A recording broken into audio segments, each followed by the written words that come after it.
So in the previous class, we were talking about the pre-vitellogenesis growth period, right? Now we will discuss about the vitellogenesis growth period. So what occurs during this stage?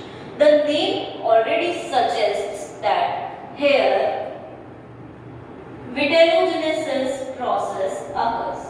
And what do you mean by vitellogenesis?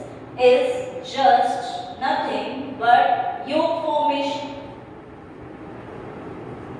Right? It is just nothing but only the yolk formation. So yolk formation occurs in this growth period. Before that, we have already discussed the multiplication phase and maturation phase, right? So, yolk formation. So, what is yolk? Right? So, when we talk about the yolk, what do you mean by yolk? It is nothing, just a reserved kind of food material. Right? It is nothing, just a reserved kind of food material which contains protein,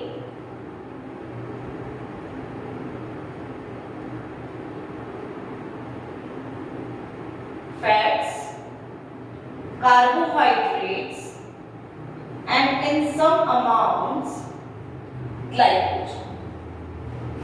Right? So we know what is yolk. So we will discuss the yolk in detail.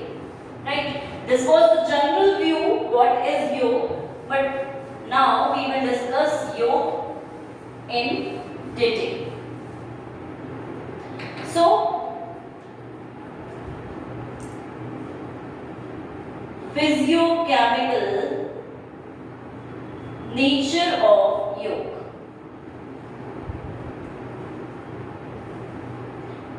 Physiochemical means its physical as well as chemical properties, both will be discussed here, right? So firstly, when we talk about the yolk, we already discussed that yolk is the reserved food material, right? Or we can say it is a kind of stored food which can be used for the development of the embryo at the time of embryogenesis or during the embryogenesis process, right? So, when we talk about the yolk, we say that yolk can be of two types. Yolk can be of two types. First is fatty yolk and second is protein yolk.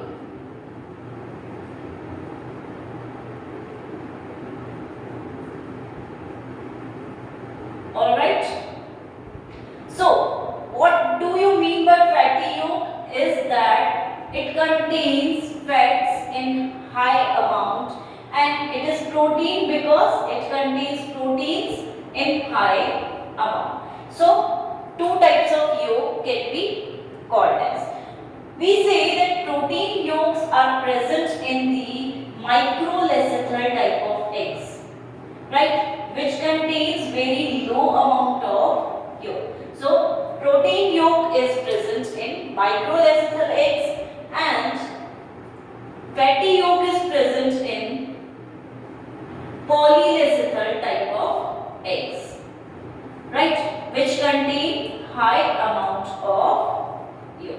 So in this way we can define that two types of yolk can be present, and in most of the eggs both the yolk are present, right?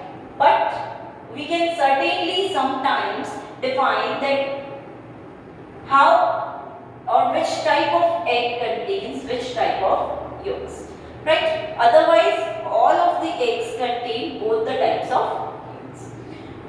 Then we will talk about that yolk is made up of proteins plus fats, right, plus we can say neutral fats. Fats can be of neutral type, right?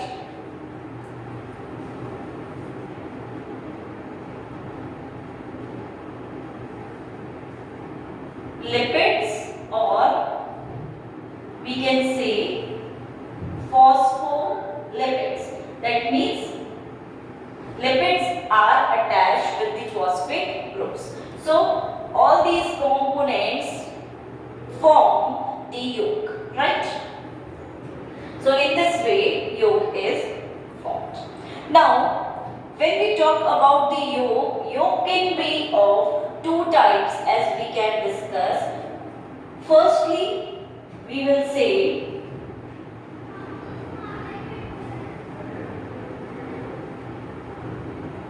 granular yolk, and secondly we will discuss yolk platelets. So yolk can be of two types. First is granular yolk, second is yolk platelets. First, when we will discuss the granular yolk, it just means that yolk is present in the form of granules, right? The name only suggests this, that yolk is present in the form of granules, and these granules are very small, right? Small in size. And why granules will be small? Because yolk amount is very less. So we can say here that microlecithal eggs contain granular yolks, right? Those eggs which have very little amount of yolk will be of granular type, and microlecithal type is also again divided into isolecithal. That means isolecithal eggs contain granular yolk, because isolecithal means that yolk is distributed all over the ova, all over the egg, right? So same distribution is all over the egg, so we say that they are isolecithal type of eggs, right? So we can say granular yolk is a kind of yolk which is present in very small amounts and is distributed all over the egg, present in the form of granules. So it is called as granular yolk. Then when we talk about yolk platelets, they are, we can say, yolk is present in very high amount, right? So they are, or we can say eggs are of oligolecithal or polylecithal type, right? That means high amount of yolk is present in these eggs, and they are again of pilolecithal type. That means yolk is concentrated at one end of the egg, right? Like we can say here it is concentrated at the one pole, so it is called as telolecithal type of egg. That means here the granules are large in size, so that's why they cannot get distributed all over the egg, because they are of large size, or granules are large, so they form the platelet-like structure and unite together and arrange at one of the poles. And here we can see yolk amount is very much greater. So in this way, two types of yolks are present, granular yolk and yolk platelets. Now, when we talk about the chemical composition, the yolk contains two types of chemicals, right? First is phosphatin and second is lipovitin.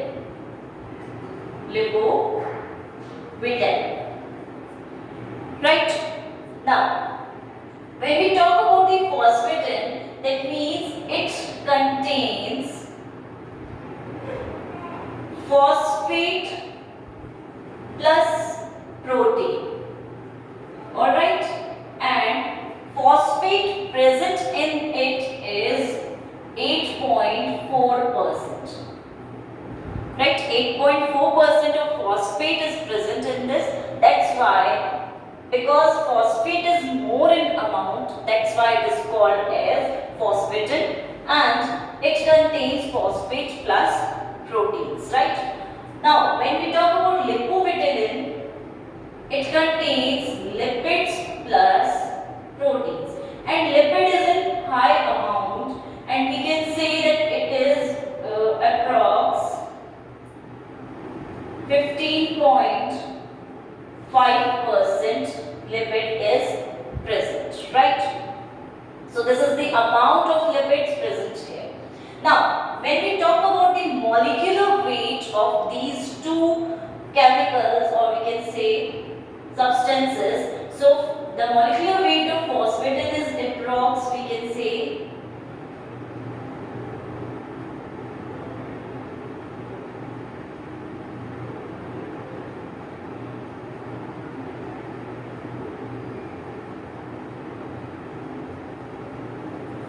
approx 50,000 molecular weight is there of phosphatin, and lipovitamin has approx 4 lakh molecular weight. So molecular weight also varies here.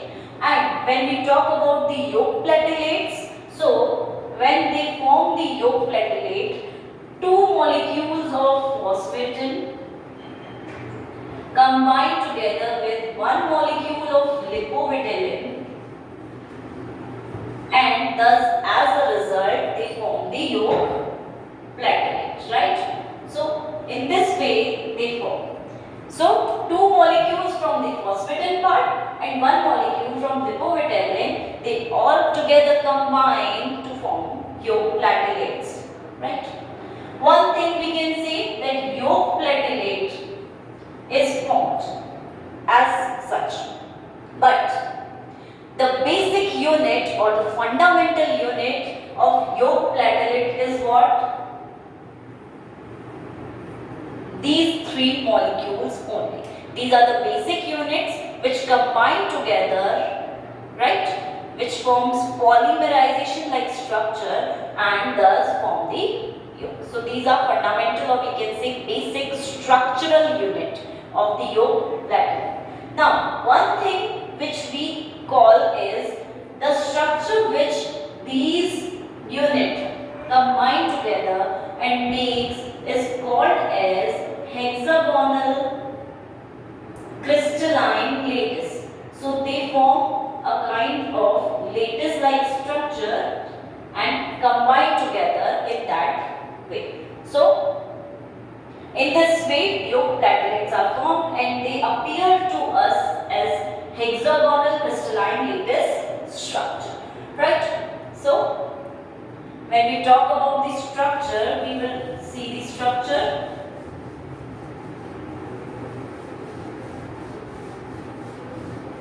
How they are arranged. So see here.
right? In this way, a crystalline lattice-like structure is formed, and this is called as crystalline lattice, or we can say hexagonal crystalline lattice, right? It is the structure of yolk, how it occurs to us, how it appears to us, right? So we can say that these two molecules are of phosphatin and one molecule is of lipovital.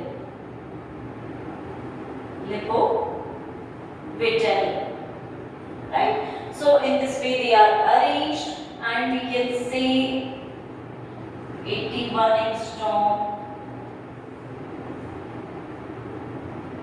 and 70 angstrom is their size. Different sizes they can be available to us. Now, when we observe them on a different basis, we see them as such, right?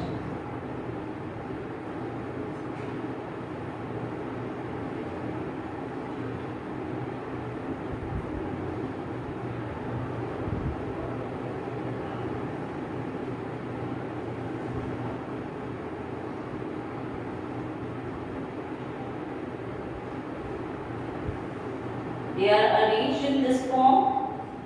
Ovoid form of granules are present. They are arranged in an oval form, right? So in this way, they are present.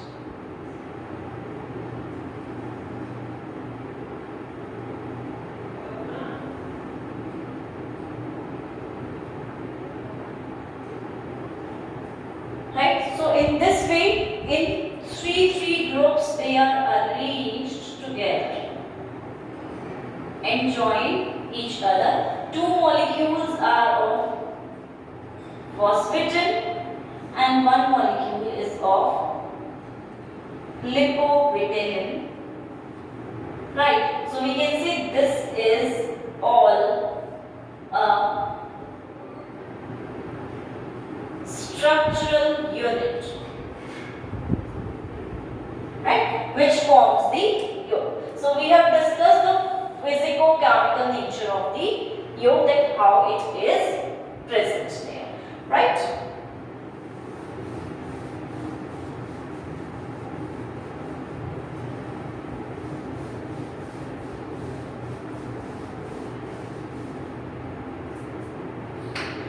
Now we will talk about the vitellogenesis process itself, that what is vitellogenesis and how does it occurs. Firstly, when we will say that vitellogenesis is the synthesis of yolk formation, then, or we can say synthesis of yolk, right? So Vg protein is present there, which is also called as vitellogenin protein, and for this only one gene is also present, which is called as VTG or Vg, right? Vitellogenin protein present and vitellogenin gene is also present, which is called as VTG or Vg, vitellogenin gene, right?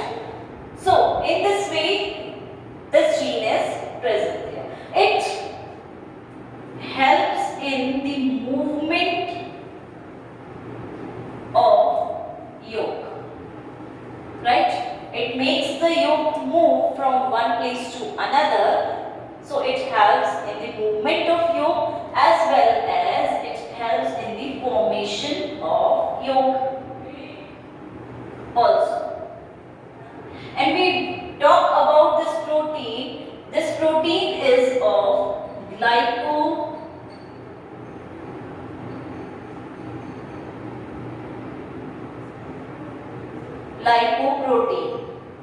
right? That means it comprises carbohydrates carbohydrates, right, lipids plus proteins.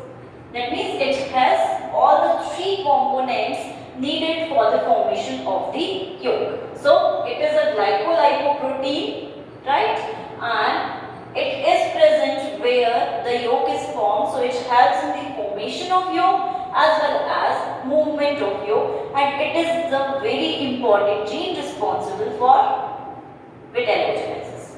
Second thing, scientists say that yolk nucleus is present, right, and this yolk nucleus is just present near to the nucleus, right. That means this is yolk nucleus and this is nucleus. So it is just present near the nucleus, and that's why it is called as yolk nucleus. And some scientists suggest that yolk nucleus helps in the formation of vitellogenesis or helps in the formation of yolk. So this nucleus is present, but later on scientists said that this yolk nucleus gets separated from here and just it falls into the middle of the egg, right? And then it helps in the synthesis of the yolk. So again, its function is in the synthesis of yolk, right? So in some organisms, it is responsible.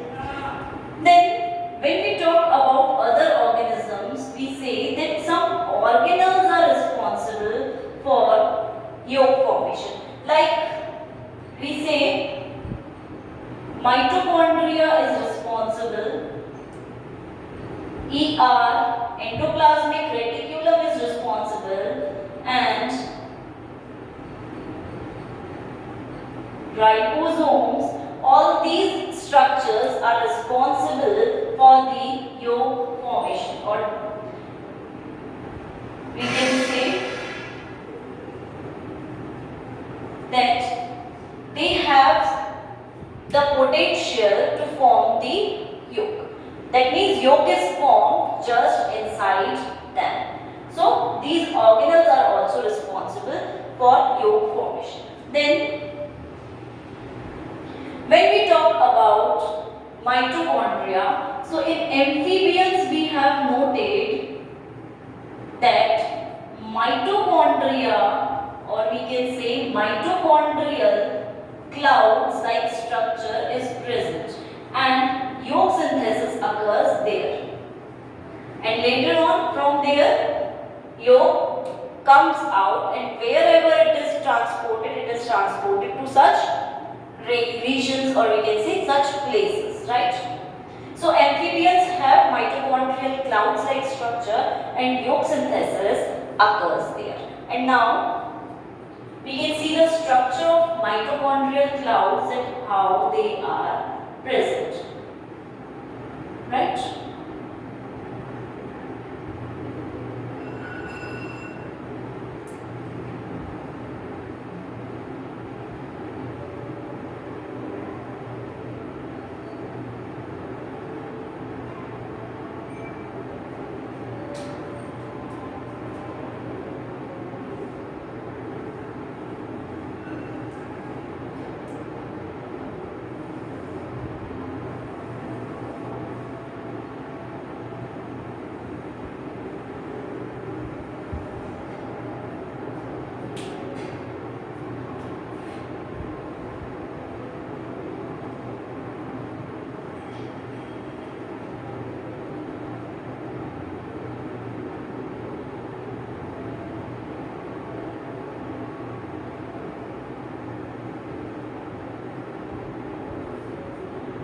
Right? So this type of structure is present. This is called as cristae.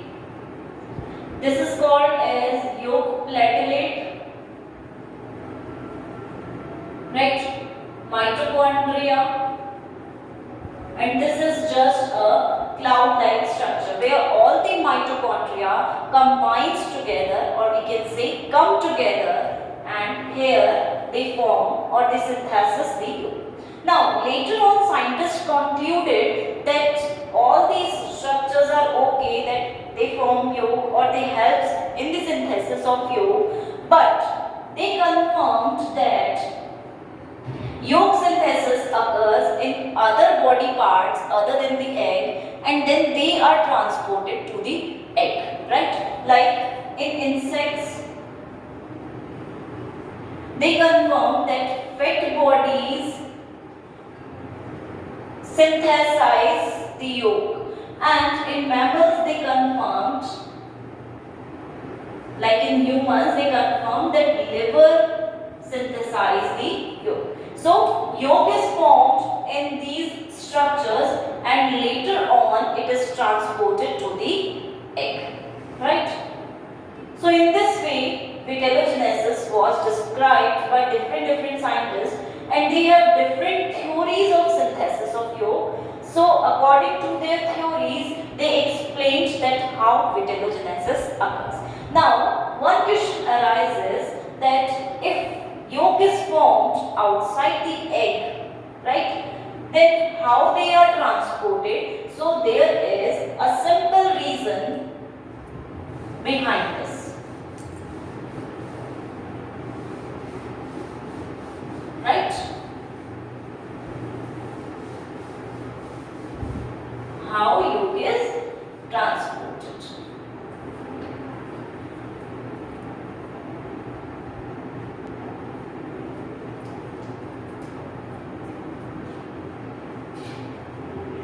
Partially phosphorylated phosphatin, right?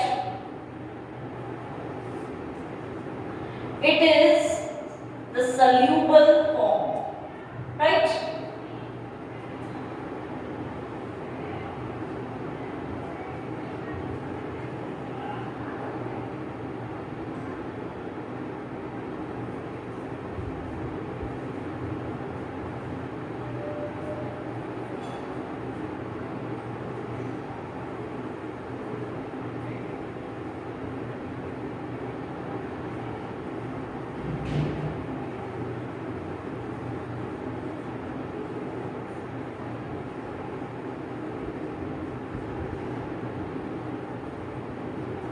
Right? And it is in the form, or we can say insoluble form. As a result, ADP is formed. So this is the activity which occurs, right? That means partially phosphorylated phosphatin is in the soluble form or is present in the soluble form. When it combines with ATP triphosphate, adenosine triphosphate, then it gives one phosphate group to the phosphatin, which is partially phosphorylated. So kinase enzyme, what does it do?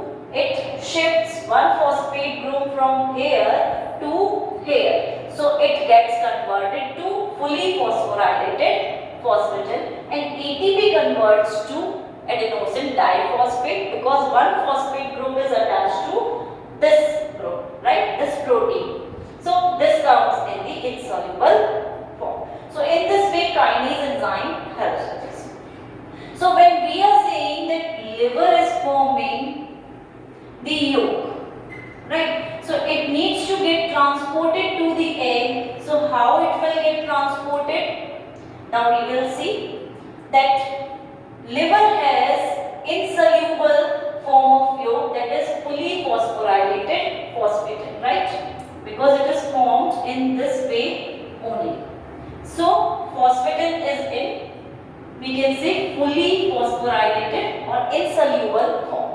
So to transport this type of phosphatin to the egg, what it needs is phosphatase enzyme, right? So here phosphatase enzyme works and removes one phosphate group from here. So phosphate group is removed and this insoluble form gets converted to soluble form, or we can say phosphatin,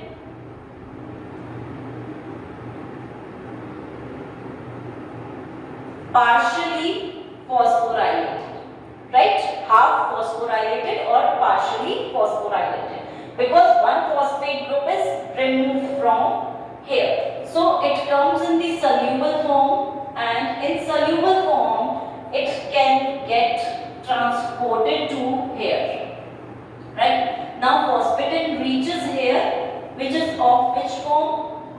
We can say soluble form, right? So it is in the form of partially phosphorylated form. Okay, now what happens here is, here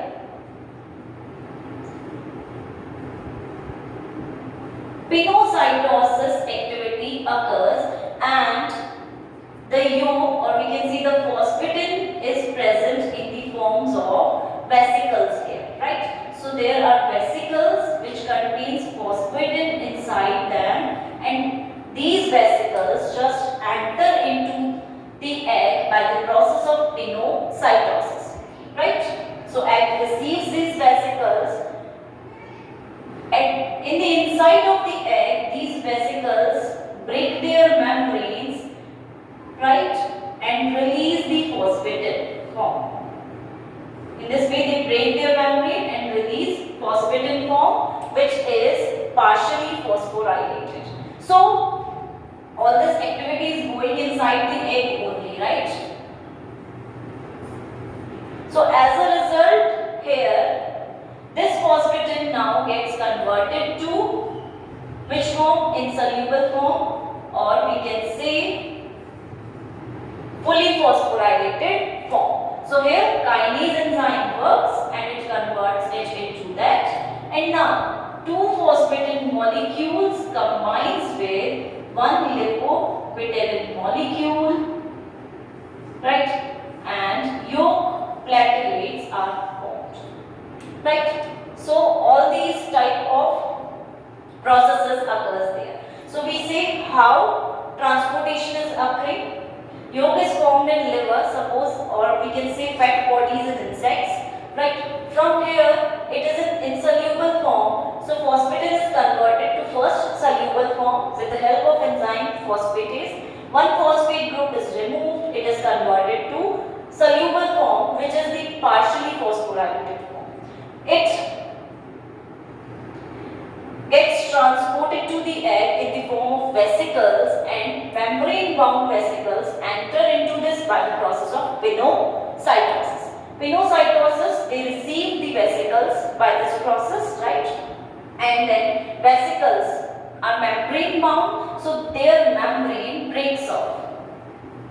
Membrane breaks off and they release the phosphatin inside.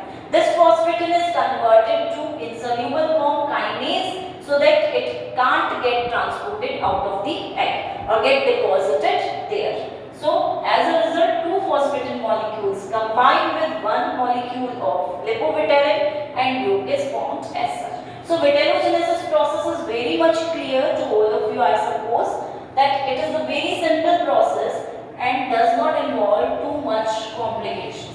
Just we have to know what is the soluble form and what is the insoluble form.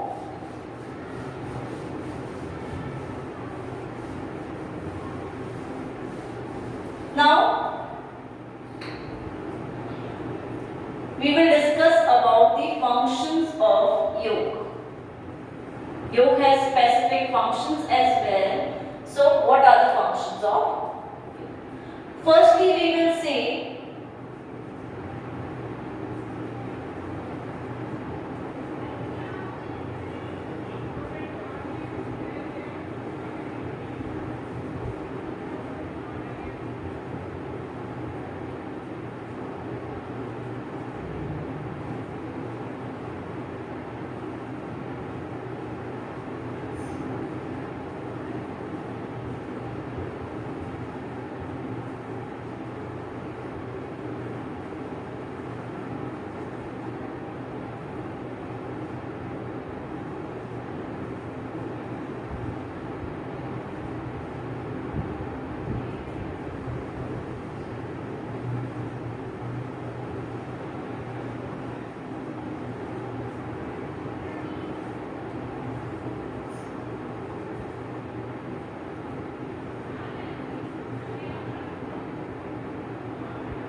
There are four functions of yolk. Firstly, it helps in the biological activities of the body. That means growth, how growth occurs, how embryo is formed.